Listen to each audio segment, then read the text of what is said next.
चला तर मंडळी, आज आपण गावरान झणझणीत तर्रीदार अशी मटकीची रस्सा भाजी बघणार आहोत। मटकी म्हटली तर भल्या भल्यांना तोंडाला पाणी येतं। अगदी लहानांपासून तर मोठ्यांपर्यंत सर्वांनाच आवडणारी गावरान मटकीची रस्सा भाजी बनवायला आपण घेऊया थोड्या वेगळ्या पद्धतीने, पण चवीला मात्र अप्रतिम आणि भन्नाट। पटकन रेसिपीला सुरुवात करू।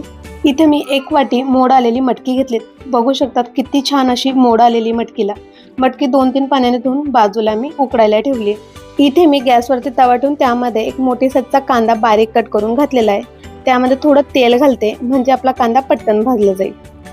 कांदा तोपर्यंत भाजायचा आहे जोपर्यंत थोडा काळपट होत नाही।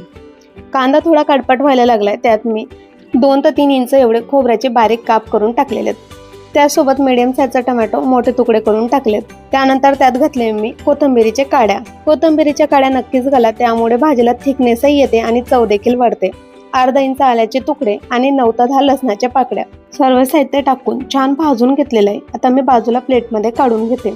आता इथे मी दुसरा मसाला तयार करते। त्यामध्ये मी घेतलेत 1 चमचा धने, 2 तेजपत्ताची पानं, 2 लाल मिरची, 2-3 काळी मिरी, 2 लवंग, 2 इलायची आणि 1 स्टार फूल। सर्व मसाले टाकून छान खरपूस होईपर्यंत भाजायचं आहे। छान सुगंध यायला लागला की सर्व मसाले प्लेटमध्ये काढून घ्यायचे।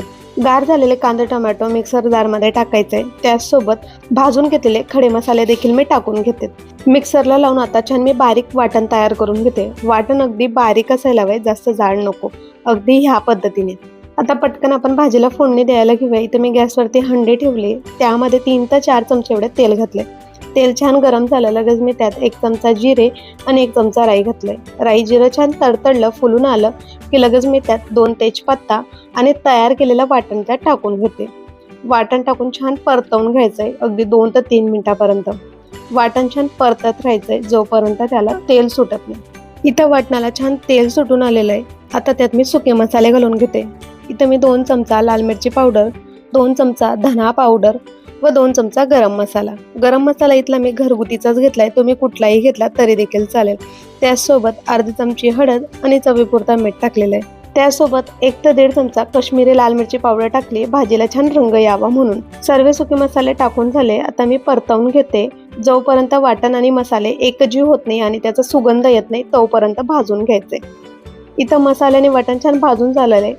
शिजवून घेतलेली मटकी मी त्यात टाकली आहे। सुरुवातीला फक्त मटकी टाकली, पाणी घातलं नाहीये। मसाल्यांमध्ये मटकी छान परतवून झाली। ज्या पाण्यामध्ये मटकी शिजवली त्यात ते पाणी टाकलंय। त्यासोबत मला जेवढं पाणी हवंय, घट्ट पातळ भाजी हवी आहे, त्यानुसार मी त्यात पाणी घालून छान फुल गॅसवरती भाजीला 1 ते 2 उकळी द्यायची। त्यानंतर गॅस कमी करून आपल्याला 3 ते 4 मिनिटापर्यंत भाजी छान शिजवून घ्यायची। भाजीला बघू शकता छान कडेने तेल सुटलंय, तर्री आलेली आहे आणि भाजी देखील छान शिजून गेली आहे। इथं मी आता त्यावरती कट केलेला हिरवा कोथिंबीर घालते। तयार आहे आपली झणझणीत तर्रीदार अशी गावरान मटकीची रस्सा भाजी।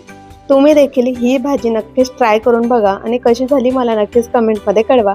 रेसिपी आवडली असेल तर व्हिडिओला लाईक करा, शेअर करा, चॅनलला सबस्क्राईब करायला विसरू नका। भेटूया अशा छानशा पारंपरिक रेसिपी सोबत। तोपर्यंत स्वस्थ राहा आणि मस्त खा।